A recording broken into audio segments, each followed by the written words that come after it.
was about 10, I started smoking cigarettes, my friends and I, and we had no real way to get them, so we started stealing.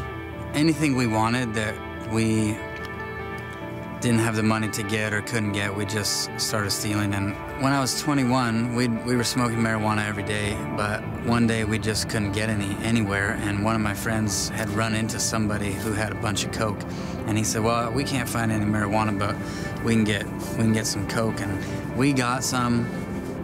He told me, he said, we can get real high, and we can sell it, and we can actually make money. And I told my friend, I said, if I don't stay away from this, if I don't stop this right now, it's gonna destroy my life. Like, I could feel that I loved it so much, what it did, that I was already addicted. Within a month, we were probably snorting $350 a day on average just in cocaine, plus we were smoking marijuana, plus we were drinking alcohol. Then ecstasy started coming around, and the first time I tried it, I ate a half a pill, and then I snorted another half, and we're driving down the road, and it hit me, and I said, man, forget coke, forget weed, forget alcohol.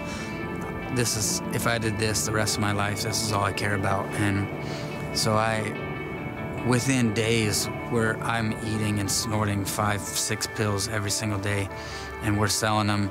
We're selling coke, we're selling ecstasy, we're eating it like crazy, and it was real bad. I would never became like one of those real scary guys. I was just real scared. I was so paranoid, I was so afraid. I started buying guns. So I bought 3 guns, and I carried a handgun with me all the time because I was so afraid someone was just gonna take my stuff.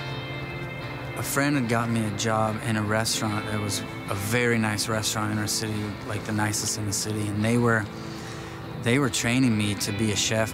They're teaching me all these different ways to cook different food, and I loved it. And I loved it so much, it actually kept me sort of normal.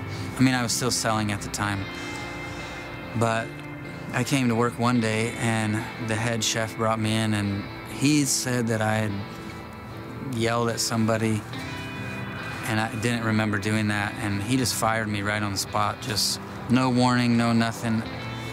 When I came home that night, that job was the only thing I cared about, and so I was done. I didn't want to live anymore. I didn't want to be here anymore at all. And so I went to my room, I got on my bed, I laid face down, I had one of my guns right there. My plan was to put the gun in my mouth and just pull the trigger. And before I could do it, I was talking to myself. I said, I wish I would have listened to my parents. I wish I would have listened to my teachers. I wish I would have listened to my pastors. I wish I could start my life over. I wish I could just be born again.